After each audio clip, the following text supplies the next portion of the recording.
ओम श्रीं ह्रीं क्लीं ग्लौं गं गणपतये नमः। वरवरद सर्वजनं मे वशमो नय स्वाहा। ओम ऐं ह्रीं श्रीं श्रीमात्रे नमः। शिवशक्त्यैकरूपिण्ये ओम नमः शिवाय। ओम ओम ओम श्री गुरुभ्यो नमः। मुगलचर्ल वेणुगोपाल दत्तात्रेय स्वामिने नमः।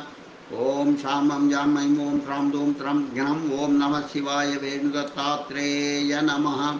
ओम ऐं द्रौ ब्रूं श्रीं वेणुदत्तलक्ष्मीदेव्यै नमः। ओम श्रीमात्रे नमः। ओम श्री सरस्वती देव्यै नमः। श्री सरस्वती कवचम्। श्रीं ह्रीं सरस्वत्यै स्वाहा। शिरो मे पातु सर्वतः। ह्रीं वाग्देवतायै स्वाहा। पालं मे सर्वदावतु। ॐ ह्रीं सरस्वत्यै स्वाहेति श्रोत्रे पातु निरन्तरम्। ॐ श्रीं ह्रीं भगवत्यै सरस्वत्यै स्वाहा। नेत्रयुग्मं सदावतु। ऐं ह्रीं वाग्वादिन्यै स्वाहा। नासां मे सर्वदावतु। ॐ ह्रीं विद्याधिष्ठातृदेव्यै स्वाहा। तोष्टं सदावतु। ॐ श्रीं ह्रीं ब्राह्म्यै स्वाहेति दन्तपङ्क्तिं सदावतु। ऐमित्येकाक्षरो मन्त्रो मम कण्ठं सदावतु। ॐ श्रीं ह्रीं पातु मे ग्रीवां स्कन्धौ मे श्रीं सदावतु। ॐ ह्रीं विद्याधिष्ठातृदेव्यै स्वाहा। वट्टः सदावतु। ॐ ह्रीं विद्यादिस्वरूपायै स्वाहा। मे पातु नाभिकाम्। ॐ ह्रीं क्लीं वाण्यै स्वाहेति मम हस्तौ सदावतु। ॐ सर्ववर्णात्मिकायै स्वाहा। पादयुग्मं सदावतु। ॐ वागधिष्ठातृदेव्यै स्वाहा। सर्वं सदावतु। ॐ सर्वकण्ठवासिन्यै स्वाहा। प्राच्यां सदावतु। ॐ सर्वजिह्वाग्रवासिन्यै स्वाहा। अग्निदिशि रक्षतु। ॐ ऐं ह्रीं क्लीं सरस्वत्यै बुधजनन्यै स्वाहा। सततं मन्त्रराजोऽयं दक्षिणे मां सदावतु। ऐं ह्रीं श्रीं त्यक्षरो मन्त्रो नैऋत्यां सर्वदावतु। ॐ ऐं जिह्वाग्रवासिन्यै स्वाहा। मां वारुणेवतु। ॐ सर्वाम्बिकायै स्वाहा। वायव्ये मां सदावतु। ॐ ऐं श्रीं क्लीं गजवासिन्यै स्वाहा। माम् उत्तरेवतु। ॐ ऐं सर्वशास्त्रवासिन्यै स्वाहा। ईशान्यां सदावतु। ॐ ह्रीं सर्वपूजितायै स्वाहा। तोर्ध्वं सदावतु। ॐ ह्रीं पुस्तकवासिन्यै स्वाहा। धूमां सदावतु। ॐ ग्रन्थबीजस्वरूपायै स्वाहा। मां सर्वतोऽवतु। इति सरस्वती कवचं सम्पूर्णम्। ॐ सरस्वती देव्यै नमः। ॐ सरस्वती देव्यै नमः। अथ सरस्वती कवचं రెండవ భాగం। बृहवैवर्तमहापुराणान्तर्गतं भृगुरुवाच। बृहान् ब्राह्मविदां श्रेष्ठा ब्रह्मज्ञानविशारदा। सर्वज्ञ सर्वजनका सर्वपूजकपूजिता। सर्वस्वत्याश्च कवचं ब्रूहि विश्वजयं प्रभो। अयातयाममन्त्राणां सम्मूहो यत्र संयुतः। ब्रह्म उवाच शृणुवत्त प्रवक्ष्यामि कवचं सर्वकामदम्। श्रुतिसारं श्रुतिसुखं श्रुत्युक्तं श्रुतिपूजितम्। उक्तं कृष्णेन गोलोके मह्यं वृन्दावने वने। राशेश्वरेण विभुना राशे वैरासमण्डले। अतीव गोपनीयश्च कल्पवृक्षसमं परम्। अश्रुताद्भुतमन्त्राणां समूहैश्च समन्वितं यद्रुत्वा पठनात् ब्रह्मान् बुद्धिमांश्च बृहस्पतिः यद्रुत्वा भगवान् शुक्रः यार्वदे दैत्येषु पूजितः पठनाद्धारणाद् वाग्मीकवीन्द्रो वाल्मीकिमुनिः स्वायम्भुवो मनुश्चैव यद्रुत्वा सर्वपूजिता कणादो गौतमः कण्वः पाणिनिश्च शाकटायनः गन्धं चकार यद्रुत्वा दट्टः कात्यायनः स्वयं धृत्वा वेदविभागश्च पुराणान्यकीलानि च चकारलीलामात्रेण कृष्णद्वैपायनः स्वयं शातातपश्च संवर्तो वसिष्ठश्च पराशरः यद्रुत्वा पठनाद्ग्रन्थं याज्ञवल्क्यश्चकारसः ऋष्यशृङ्गो भरद्वाजश्चास्तिको देवलस्तदा जैगीषव्योधजाबालि यद्रुत्वा सर्वपूजितः कवचस्यास्य विप्रेन्द्रा ऋषिरेश प्रजापतिः वयं बृहस्पतिश्चन्दो देवो रासेश्वरः प्रभुः सर्वतत्त्वपरिज्ञाने सर्वाद्येऽपि च साधने कवितासु च सर्वासु विनियोगः प्रकीर्तितः कवचम् ओं ह्रीं सरस्वत्यै स्वाहा शिरो मे पातु सर्वदा ओ श्रीं वाग्देवतायै स्वाहा बालं पालं मे सर्वदावतु ओं सरस्वत्यै स्वाहेति स्तोत्रं पातु निरन्तरम् ओं श्रीं ह्रीं बालच्यै स्वाहा नेत्रयुग्मं सदावतु ओं ह्रीं वाग्वादिन्यै स्वाहा नासाम्ये सर्वतोऽवतु ह्रीं विद्याधिष्ठातृदेव्यै स्वाहा स्तोत्रं सदावतु ओं श्रीं ह्रीं ब्राह्म्यै स्वाहेति दन्तभङ्क्ते सदावतु ऐमित्येकाक्षरो मन्त्रो मम कण्ठं सदावतु ओं श्रीं ह्रीं पातु मे ग्रीवां स्कन्दं मे श्रीं सदावतु ह्रीं विद्याधिष्ठातृदेव्यै स्वाहा वट्टः सदावतु ओं ह्रीं विद्यास्वरूपायै स्वाहा मे पातु नाभिकाम् ओं ह्रीं ह्रीं वाण्यै स्वाहेति मम पृष्ठं सदावतु ओं सर्ववर्णात्मिकायै पादयुग्मं सदावतु ओं रागाधिष्ठातृदेव्यै सर्वाङ्गं मे सदावतु ओं सर्वघण्टवासिन्यै स्वाहा प्रत्यां सदावतु ओं ह्रीं जिह्वाग्रवासिन्यै स्वाहा अग्निदिशि रक्षतु ओं ऐं ह्रीं श्रीं सरस्वत्यै बुधजनन्यै स्वाहा सततं मन्त्रराजोऽयं दक्षिणे मां सदावतु ओं ह्रीं श्रीं त्र्यक्षरो मन्त्रो नैऋत्यां मे सदावतु कविजिह्वाग्रवासिन्यै स्वाहा मां वारुणेवतु ओं सदैव सदम्बिकायै स्वाहा वायव्ये मां सदावतु ओं गजवज्रवासिन्यै स्वाहा माम् उत्तरेवतु ओं सर्वशास्त्रवासिन्यै स्वाहैशान्यं सदावतु ओं ह्रीं सर्वपूजिताय स्वाहा तोर्ध्वं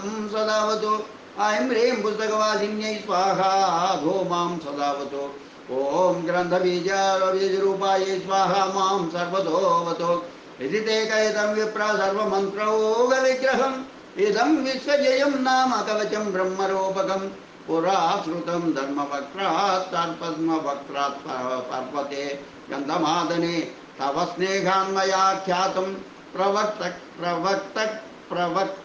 प्रवक्तव्यं न कस्यचित् गुरुमभ्यर्च्य विधिवद्वस्त्रालङ्कारचन्दनैः प्रणम्य दण्डवद्भूमौ कवचं धारयेत्सुदे पञ्चलक्षजपेनैव सिद्धन्तु कवचं भवेत् यदि सा सिद्धकवचो बृहस्पतिसभो भवेत् महाकवि महावाग्मी कवीन्द्रश्च त्रैलोक्यविजयी भवेत् शक्नोति सर्वं जेतुं स कवचस्य प्रभावतः इदन्ते काण्वशोषकोक्तं कथितं कवचं मुने स्तोत्रं पूजाविधानं च ध्यानं वैवन्दनं तथा इति श्रीब्रह्मवैवर्ते महापुराणे प्रकृतिखण्डे नारदनारायणसंवादे सरस्वती कवचं नाम चतुर्थोऽध्यायः सम्पूर्णम् ॐ सरस्वती देव्यै नमः।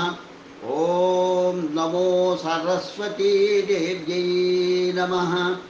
ॐ ऐं सरस्वत्यै नमः मम विद्यां प्रपच्य। ॐ ऐं महासरस्वत्यै नमः। मम विज्ञानं प्रज्ञानं प्रयच्छ।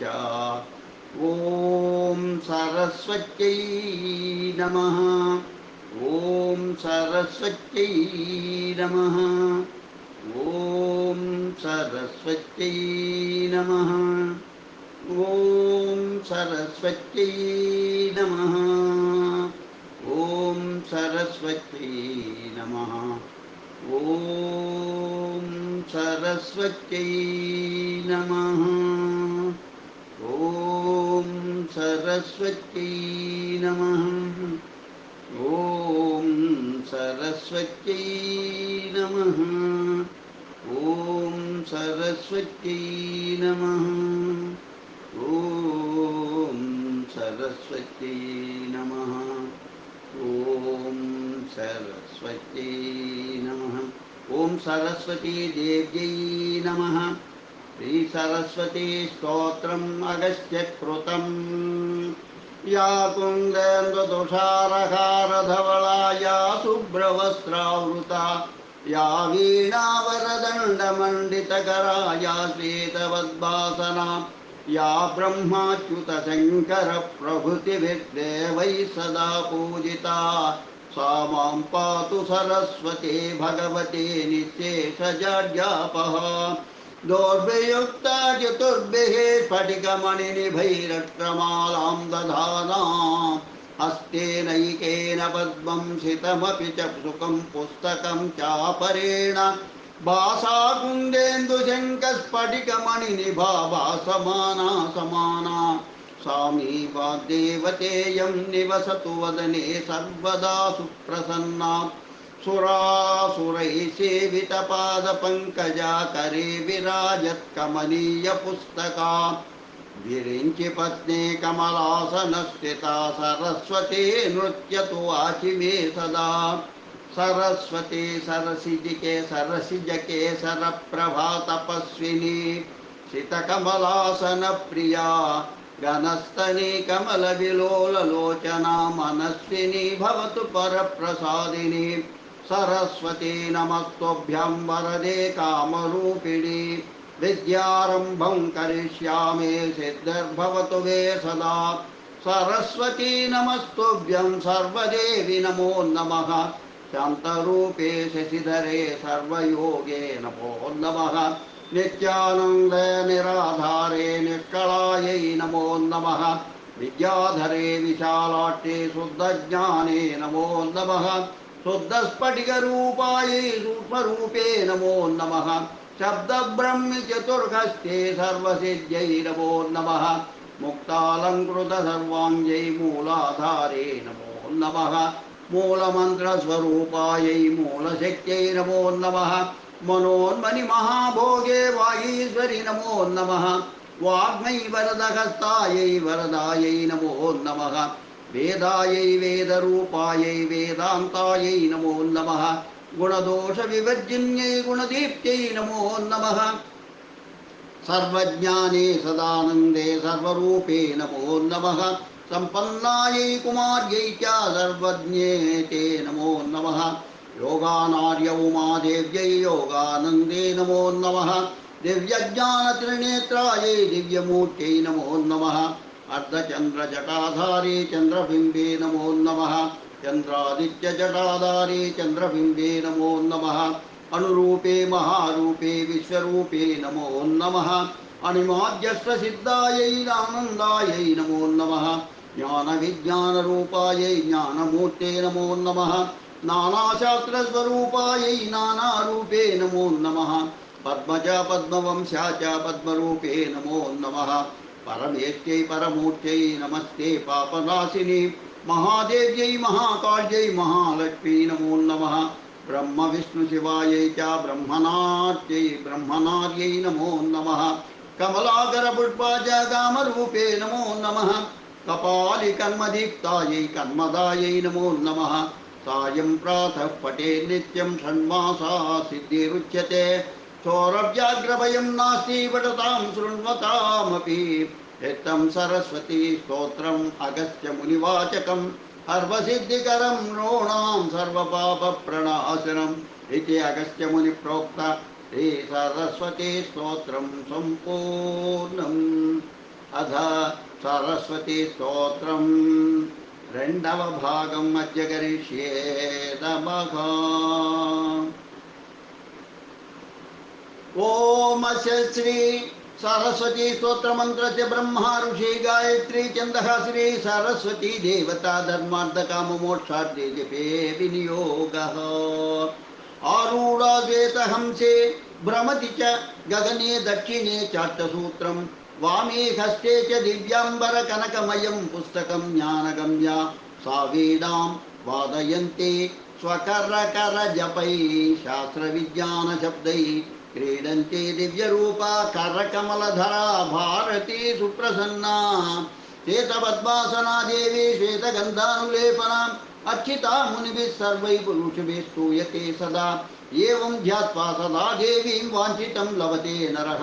शुक्लां ब्रह्म विचारसार परमामाद्यां जगद्व्यापिनीं वीणा पुस्तकधारिणीम् अभयदां जाढ्यान्धकारापहाम् हस्ते स्फाटिकमालिकां विदधतीं पद्मासने संस्थितां वन्दे तां परमेश्वरीं भगवतीं बुद्धिप्रदां शारदां। या कुन्देन्दुतुषारहारधवला या शुभ्रवस्त्रावृता या वीणावरदण्डमण्डितकरा या श्वेतपद्मासना या ब्रह्माच्युतशङ्करप्रभृतिभिर्देवैः सदा पूवन्दिता सा मां पातु सरस्वती भगवती निःशेषजाड्यापहा।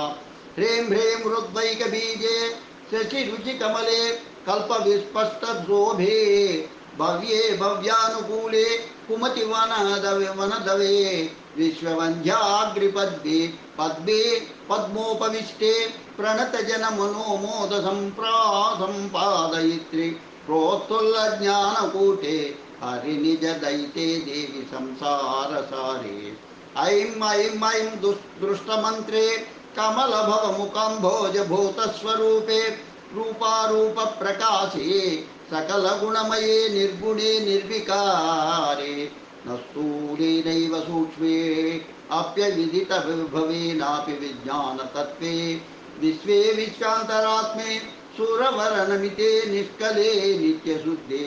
ह्रीं ह्रीं ह्रीं जाप्यतुष्टे हिमरुचि मुकुटे वल्लकी व्यग्रहस्ते मातर्नमस्ते दह दह जडतां देहि बुद्धिं प्रशस्तां। वेद्ये वेदांत वेद्ये परिणत पठिते मोक्षदे मुक्तिमार्गे मार्गातीत स्वरूपे भव मम वरदा शारदे सुप्रहारे। धीं धीं धीं धारणाख्ये धृतिमतिनतिभिर्नामभिकीर्तनीये नित्ये अनित्ये निमित्ते मुनिगणनमिते नूतने वै पुराणे पुण्ये पुण्यप्रवाहे हरिहरनमिते नित्यशुद्धे सुवन्ने मातर्मात्रार्धतत्त्वे मतिमतिमतिदे माधव प्रीतिमोदे।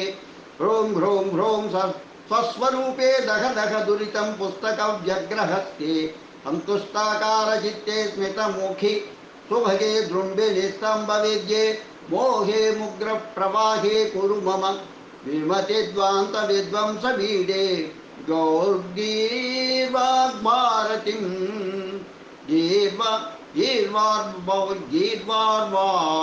गीर्वाग्भारतीं भारति त्वं कविवर रसना सिद्धिदे सिद्धिसाध्ये। सौम्य त्वां च वन्दे मम खलु रसनां नो कदाचित् त्यजेधा। मामे बुद्धिर्विरुद्धा भवतु न च मनो देवी ये मे यातु पापं मामे दुःखं कदाचित् वा क्वचिदपि विषयेऽप्यस्तु मे नाकुलत्वं। शास्त्रे वदे कवित्वे प्रसरतु मम धीर्मास्तु कुण्ठा कदापि। इत्यैतैः श्लोकमुख्यैः प्रतिदिनमुषसि स्तौति यो भक्तिनम्रो वाणी वाचस्पतेरप्यविदितविभवो वाक्पटुर्मृष्टकण्ठः सः स्यादिष्टाद्यर्धलाभैः सुतमिव सततं पादितं सा च देवी। सौभाग्यं तस्य लोके प्रभवति कविता विघ्नमस्तं प्रव्रजाति निर्विघ्नं तस्य विद्या प्रभवति सततं चाश्रुतग्रन्थबोधः कीर्तिस्त्रैलोक्यमध्ये निवसति वदने शारदा तस्य साक्षात् दीर्घायुर्लोकपूज्यः सकलगुणनिधिः सन्ततं राजमान्यो वाग्देव्या सम्प्रसादात् त्रिजगति विजयी जायते सत्सवासु ब्रह्मचारी प्रतिबौधि त्रयोदश्यां निरामिषः सारस्वतो जनः पाठा सकृदिष्टार्धलाभवान् पक्षद्वये त्रयोदश्यामेकविंशतिसङ्ख्यया अविच्छन्न पटे देवाद्यात्वां देवी सरस्वती सर्वपाप विनिर्मुक्तः सुभगो लोकविश्रुतः वाञ्छितं परमाप्नोति लोकोऽस्मिन्नात्र संशयः ब्रह्मणेति स्वयं प्रोक्तं सर्वसरस्वत्याः सर्वं शुभं प्रयत्नेन पठे नित्यं सोऽमृतत्वाय कल्पते इति सरस्वती स्तोत्रं सम्पूर्णम्। ओम सरस्वत्यै नमः। लोकाः समस्ताः सुखिनो भवन्तु। लोकाः समस्ताः सुखिनो भवन्तु। लोकाः समस्ताः सुखिनो भवन्तु। ओम शान्तिः शान्तिः शान्तिः। स्वस्ति।